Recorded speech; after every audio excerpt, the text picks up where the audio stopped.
pendapat yang paling kuat, Lailatul Qadar itu ada di 10 malam akhir. Berdasarkan banyak hadis sahih. Dan adanya di malam ganjil. Hadisnya riwayat Bukhari Muslim dari Aisyah radhiyallahu anha. Assalamualaikum warahmatullahi wabarakatuh. Innal hamdalillah nahmaduhu wa nasta'inu bihi wa nastaghfiruhu wa nastahdihi. Na'udzu billahi ta'ala min shururi anfusina wa sayyiati a'malina. Man yahdihillahu fala mudilla lahu wa man yudlil fala hadiya lahu. Asyhadu an la ilaha illallah wahdahu la syarika lah. Asyhadu anna Muhammadan abduhu wa rasuluh. Allahumma salli wa sallim wa barik alaihi wa alihi wa ashabihi wa man tabi'ahum bi ihsanin ila yaumiddin wa alaina ma'hum bi rahmatika ya arhamar rahimin. Para jemaah yang dimuliakan Allah, uhibbukum jami'an fillah. Saya mencintai kalian semua karena Allah. Semoga Allah senantiasa mempertemukan kita di dunia dalam taat dan di akhirat di surganya Allah Subhanahu wa taala. Alhamdulillah, di malam hari ini bisa membersamai sekaligus menatap wajah-wajah penghuni surganya Allah. Mudah-mudahan kita senantiasa istiqamah dalam ibadah, bukan hanya di bulan Ramadan, tapi sampai akhir hayat kita. Mudah-mudahan kita senantiasa diberikan kekuatan, pertolongan, taufik Allah, agar senantiasa hadir di rumah Allah, salat berjamaah bersama kaum muslimin, dan bisa melaksanakan salat puasa sunnah, salat malam, salat tahajud, dan berbanyak zikir dan berbanyak membaca Al-Quran. Para jemaah yang dimuliakan Allah, Allah Subhanahu wa taala berfirman, "Wa rabbuka yakhluqu ma yasha'u wa yakhtar." Allah menciptakan dan memilih apa yang dikehendaki Allah. Allah Jalla Jalaluhu memilih gunung Uhud dibanding gunung-gunung lain. Allah milih 3 masjid, Masjidil Haram, Masjidil Nabawi dan Masjidil Aqsa dibanding masjid lain. Allah milih Makkah jadi tempat kelahiran Nabi. Allah milih Madinah tempat wafat dan Nabi dikubur di sana. Allah milih air Zam-Zam dibanding semua air yang lain. Allah milih Al-Quran dibanding kitab-kitab lain. Allah milih Jibril dibanding malaikat-malaikat lain. Allah milih Nabi Muhammad dibanding para nabi dan rasul yang lain. Allah Jalla Jalaluhu memilih bulan Ramadan jadi bulan satu-satunya yang disebut dalam Al-Quran secara langsung, Syahrul Ramadan alladzi unzila fihi Al-Quran.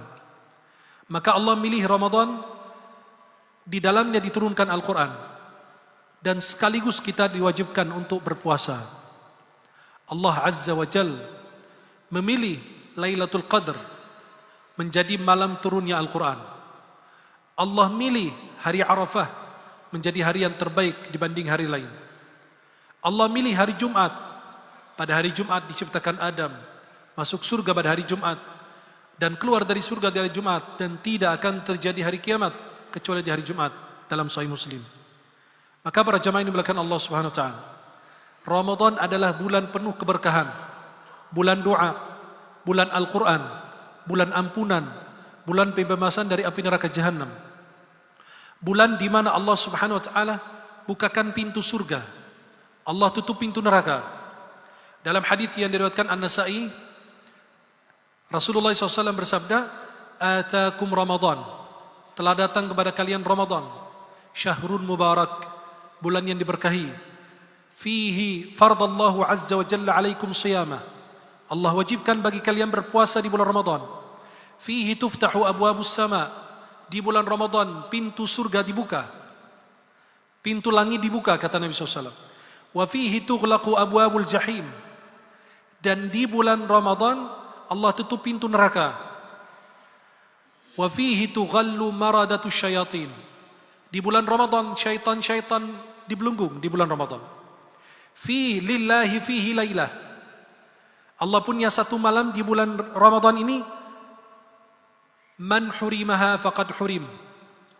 Siapa yang terhalang dari malam tersebut, kebaikannya, keberkahannya, termasuk mereka yang terhalang dari berbagai macam kebaikan. Allah Subhanahu wa taala jadikan bulan Ramadan ini bulan turun Al-Quran. Mengapa kita berpuasa? Berpuasa, kata ulama, bentuk bersyukur kepada Allah atas turunnya Al-Quran di bulan Ramadan. Karena Al-Quran diturunkan di bulan Ramadan, maka kita diwajibkan berpuasa sebagai bentuk bersyukur kepada Allah Subhanahu wa taala. Maka para jamaah yang dimuliakan Allah Subhanahu wa taala, Allah turunkan Al-Quran di bulan Ramadan. Syahrul Ramadan alladzi unzila fihi Al-Quran. Masih bahasa umum. Allah sebut turunnya Al-Quran di bulan Ramadan. Belum diberitahukan malam berapa atau kapan turunnya. Di surat Ad-Dukhan didekatkan sekali lagi, tapi masih umum lagi. Inna anzalnahu fi lailatin mubarakah. Sesungguhnya kami turunkan Al-Quran ini di malam yang diberkahi. Kemudian di juz 30 baru diperjelas lagi. Inna anzalnahu fi lailatul qadar. Sesungguhnya kami turunkan Al-Quran itu di malam Lailatul Qadar. Maka ulama berselisihan kapan turunnya Al-Quran. Ada yang bilang malam 17 dan lain. Yang tepat tanggal 24. Karena kami punya hadis dalam Musnad Imam Ahmad. Awal permulaan turunnya Al-Quran di Lailatul Qadar. Lailatul Qadar itu ada di sebelum malam akhir. Bukan di malam 17. Karena Allah sebut, Inna anzalnahu fi Lailatul Qadar. Kalau kita berpikir pelan-pelan, sesungguhnya Al-Quran ini diturunkan di malam Lailatul Qadar. Lailatul Qadar itu bukan malam 17, bukan 15. Ini memang di banyak pendapat ulama. Hampir 64 pendapat ulama menentukan kapan Lailatul Qadar. Pendapat yang paling kuat, Lailatul Qadar itu ada di 10 malam akhir. Berdasarkan banyak hadis sahih. Dan adanya di malam ganjil. Hadisnya riwayat Bukhari Muslim dari Aisyah radhiyallahu anha. Nabi meminta agar mencari Lailatul Qadar di malam ganjil di 10 malam akhir. Dan kami punya hadis Ibnu Abbas riwayat Bukhari Muslim. Iltamisuha kata Nabi. Dari hadis Ibnu Abbas radhiyallahu anhuma kata Nabi, iltamisuha fil ashril awakhir min Ramadan. Carilah Lailatul Qadar di 10 malam akhir. Maka Allah Subhanahu wa taala sebutkan turunnya Al-Qur'an di malam Lailatul Qadar. Berarti di 10 malam akhir. Dan coba diperhatikan. Al-Quran ini turun ke Lauhul Mahfuz. Turunnya pertama Al-Quran ke Lauhul Mahfuz. Itu turunnya pertama. Kemudian turunnya dari Lauhul Mahfuz ke Baitul Izzah di langit dunia. Kemudian turunnya ketiga dari Baitul Izzah di langit dunia kepada Nabi Muhammad SAW. Tidak turun sekaligus sebagaimana kitab-kitab terdahulu. Al-Quran ini turun beransur-ansur selama 23 tahun. Ulama Al-Quran menjelaskan dalam kitab-kitab Ulumul Quran menjelaskan tentang kenapa Al-Quran turun beransur-ansur. Di antaranya untuk meneguhkan hati Rasulullah.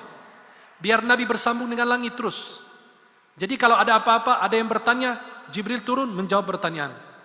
Mereka datang bertanya tentang pemuda yang masuk ke dalam gua. Kemudian bertanya tentang raja yang dimaksud Dzulqarnain. Kemudian bertanya tentang roh. Akhirnya Al-Quran turun menjawab dan membawa surat Al-Kahfi. Kemudian bertanya, Yas'alunaka 'anil khamri wal maisir.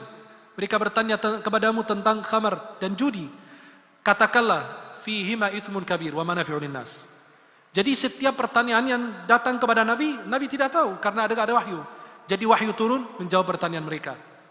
Atau ada kejadian dan peristiwa yang terjadi di zaman Nabi, Al-Quran komentarin. Allah turunkan firman-Nya. Kemudian para jemaah yang dimuliakan Allah. Dan Al-Quran turun beransur-ansur selama 23 tahun. Karena Nabi diutus usia 40. Dakwahnya di Makkah 13 tahun. Di Madinah 10 tahun. Jadi total dakwah Nabi 23 tahun. Nabi wafat 63 tahun SAW. Jadi Al-Quran turun selama 23 tahun. Beransur-ansur. Kenapa? Agar mudah dihafal oleh para sahabat. Karena orang Arab dulu, kekuatan mereka bukan dalam pentulisan mereka. Walaupun ada sebagian yang bisa menulis. Tapi kebanyakan ummi. Orang ummi. Jadi kekuatan mereka di sini, hafalannya.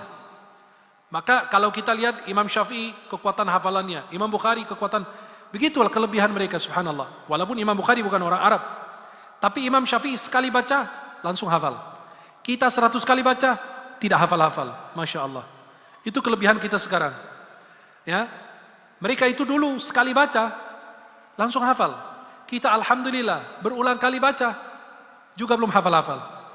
Jangan surat panjang. Surat Qul ya ayyuhal kafirun, coba antum masa kecilnya. Gimana Qul ya ayyuhal kafirun bisa dihafal? La a'budu ma ta'budun wa la antum a'budun ma'bud. Terus diputar lagi. Balik lagi. Kok nggak sampai akhirnya?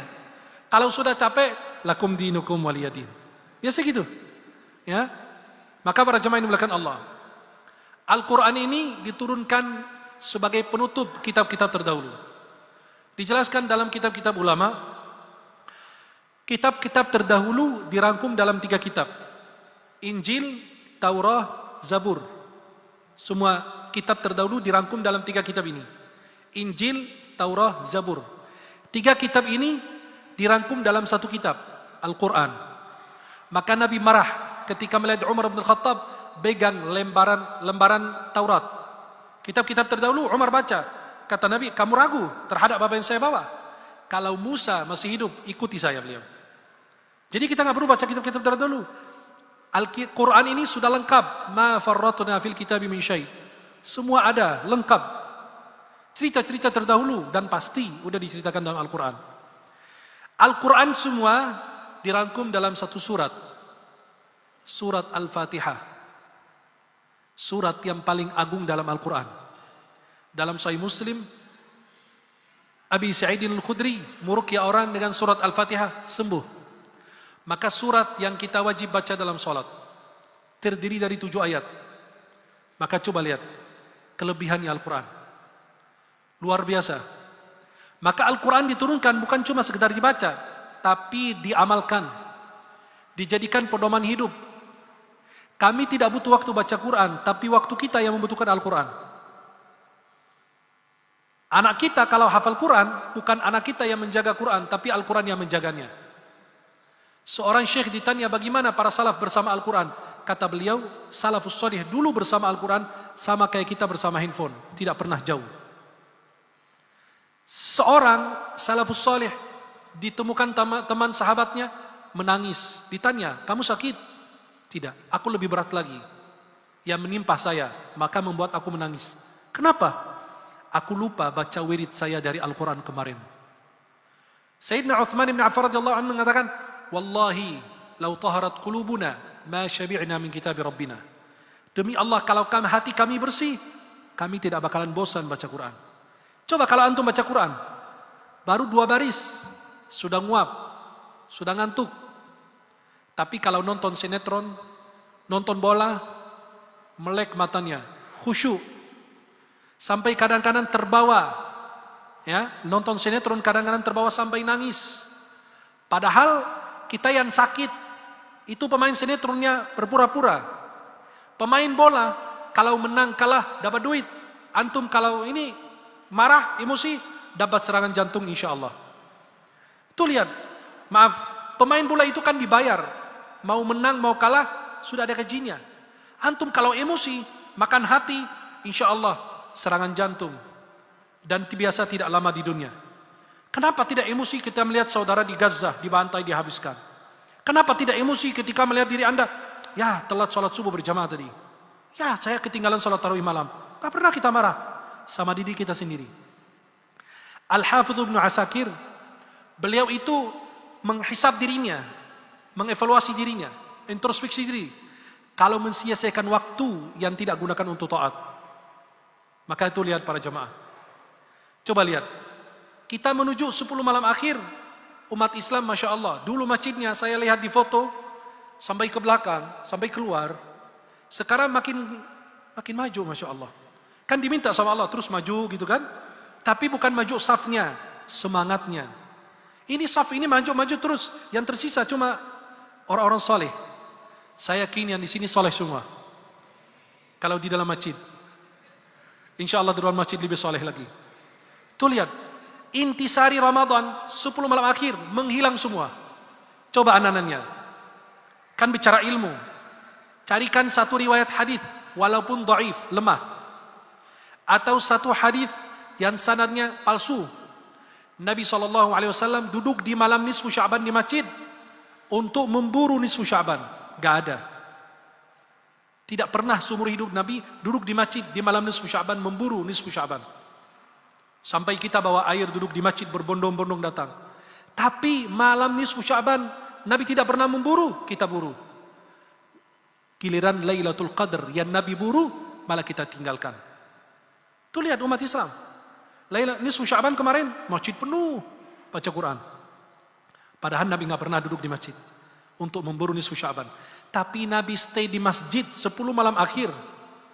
Kalau antum mau mencari Lailatul Qadar, itu yang kita cari. Intisari Ramadan itu nisfu Sya'ban, akhir Lailatul Qadar. Yang kita cari di Ramadan ini Lailatul Qadar, khairum min alfi syahr. Allah berfirman, "Inna anzalnahu fi Lailatul Qadar." Coba lihat, awal surat dengan akhir surat nyambung. Allah mulai di awal, "Inna anzalnahu fi lailah," di malam hari. Akhir suratnya, "Salamun hiya hatta matla'il fajr." Allah mulai di awal surat dengan malam, dan di akhir surat berakhir dengan fajar. Lailatul Qadar itu mulai dari malam hari sampai waktu fajar. Nyambung awal surat dengan akhirnya. Surat sebelum surat Al-Qadar, surat Al-Alaq, yang 5 ayat pertamanya turun kepada Nabi SAW. Iqra' bismi rabbikal ladzi khalaq. Coba lihat di akhir surat Al-Alaq, wasjud waqtarib.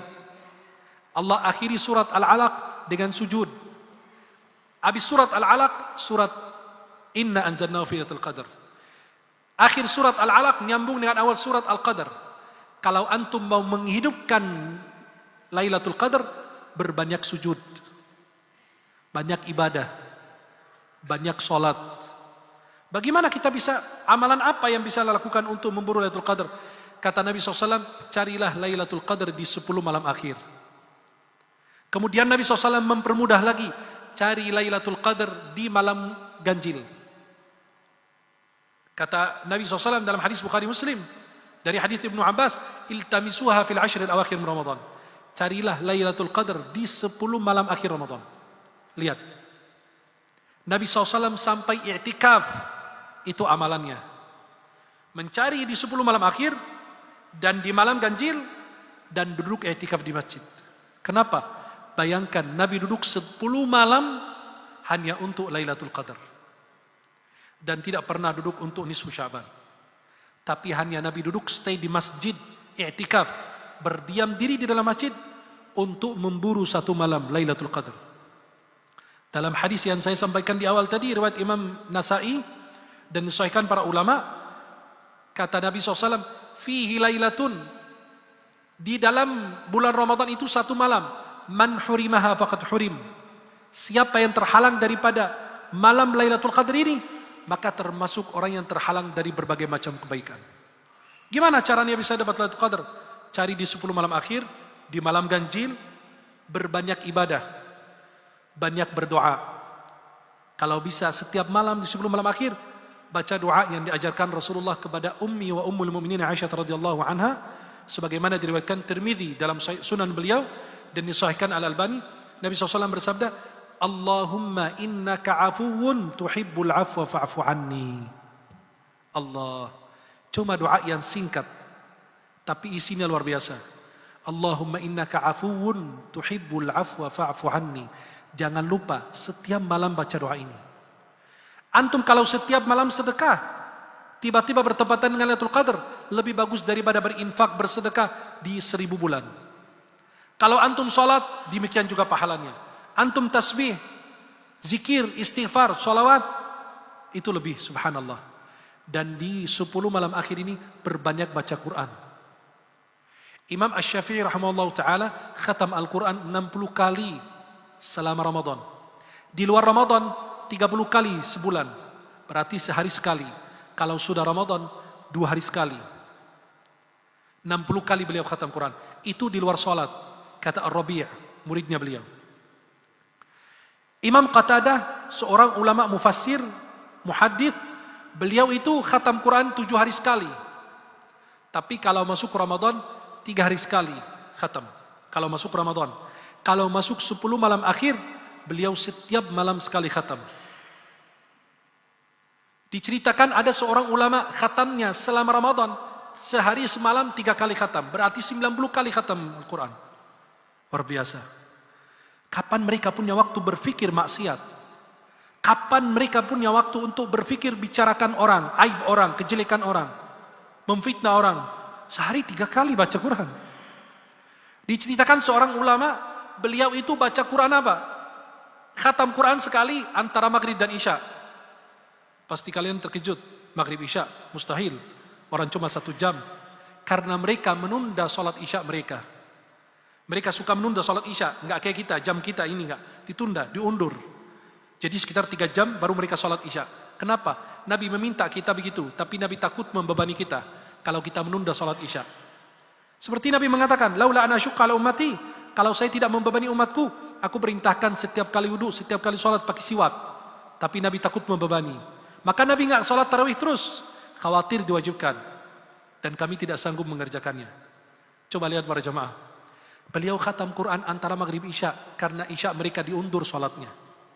Dulu kata ulama, kalau imamnya 8 rakaat, baca surat, biasanya imam mereka itu dulu, kalau imamin mereka, surat Al-Baqarah itu 8 rakaat, 286 ayat. Kalau dibaca cepat, 3,5 jam. 8 rakaat. Kalau imamnya baca surat Al-Baqarah 12 rakaat, imamnya itu kecepatan. Terlalu cepat imamnya. Coba kalau mereka hidup di zaman kita sekarang, 23 rakaat, cuma 7 menit. Sampai syaitan bilang, ya saya belum bisikin, udah selesai salam. Syaitan aja gak ada kerjaan, nganggur. Kasih kesempatanlah syaitan untuk kerja. Halo? Hah? Coba lihat. Mereka kalau imamnya baca Al-Baqarah 12 rakaat, dibilang imamnya terlalu cepat. Coba kalau saya nanti baca Al-Baqarah 8 rakaat, saya yakin gak ada yang tersisa di masjid, cuma saya sama kamera yang di belakang, sama kamera di depan doang. Udah pada bubar semua. Mereka dulu kadang-kadang sholat mendekati waktu sahar, baru selesai sholat. Luar biasa. Maka di Indonesia kami punya sholat paling lama, 30 juz 1 malam di Jawa. Dan sholat paling cepat di dunia, masih juara 1 kita. Tidak bisa terkalahkan. Masjidil Haram, Masjidil Nabawi, kalah semua. Nggak ada yang sama kita. 7 menit, 23 rakaat. Syaitan aja bingung gitu loh. Aku nggak ada kerjaan. Aku masuk neraka sendiri gitu loh. Astagfirullah. Coba lihat. Imam Qatadah itu setiap malam di 10 malam akhir khatam 1 kali. Imam Al-Hafidh bin Asakir, seorang ulama ahli sejarah. Beliau itu lihat, perhatikan. Beliau itu orang yang rajin, tidak pernah ketinggalan sholat berjamaah. Beliau itu berbanyak sholat sunnah dan berbanyak zikir. Beliau itu banyak i'tikaf. Dan beliau itu kalau khatam 7 hari sekali. Setiap Jumat khatam sekali, berarti setiap 7 hari sekali. Tapi kalau idza dakhala Ramadan, yakhtimu kulla yaum. Kalau sudah masuk Ramadan, khatam Quran setiap hari sekali. Maaf, saya mau bertanya, jujur sama diri kita sendiri. Gak usah nengok kanan kiri. Gak usah pura-pura aja gak dengar. Gak usah pura-pura tuli. Tanyakan ke hati ini. Dari awal Ramadan sampai sekarang, berapa pesan yang antum baca? Berapa berita yang antum tonton? Tapi berapa surat yang antum selesaikan? Kira-kira Ramadan ini ada tambahan hafalan Quran tidak? Juz 30 aja belum hafal-hafal. Maaf. Kalau kita cuma hanya begini-begini doang, gak ada tambahan. Giliran gaji mau naik terus. Giliran ibadah gak bertambah. Giliran hafalan Quran, saya sudah tua, gak ada alasan. Tanda cinta Al-Quran itu membaca, minimal membaca. Tanda siti Al-Quran itu murajaah. Minimal Ramadan ini sudah hafal 1 surat. Surat Al-Mulk aja hafal. Setiap hari 1 ayat. 30 hari 1 surat. Masa kita meninggal dunia tidak malu sama Allah? Cinta kepada Allah. Mana tandanya? Anda tidak mencintai firman-Nya? Coba sampai rumah nanti. Lihat, mushaf. Halo? Mushaf yang ada di rumah, coba diusap pakai tangan. Kalau ada debu menempel di tangan kita, bisa jadi debu yang menempel di hati kita itu lebih tebal. Kata Imam Ghazali dalam Ihya Ulumuddin, saya tidak mengenal kitab yang bisa mendekatkan diri hamba kepada Allah melainkan Al-Quran. Tidak ada kitab yang menjadi obat untuk roh orang beriman melainkan Quran. Coba lihat, berapa kali antum baca Quran, berapa kali khatam. Imam Syafi'i itu manusia, terbatas fasilitas di zaman mereka. Ada yang khatam 90 kali, ada yang 60 kali, ada yang 33 kali. Al-Walid bin Abdul Malik bin Marwan. Kita sekali aja masih berat. Coba tanyakan kepada diri ini, sebenarnya ini kamu mau kemana sih? Mau sampai kapan begini? Hafalnya itu kapan? Masa meninggal dunia juz amma belum hafal? Malu sama orang tunanetra hafiz Quran. Kita ini dapat melihat Pak, kita baca sendiri, tidak dibacakan. Mereka ini tunanetra tapi bisa menghafal Quran. Mumpung masih ada kesempatan, harus merubah diri kita. Bisa jadi ini Ramadan terakhir kita. Demi Allah tidak ada yang yakin.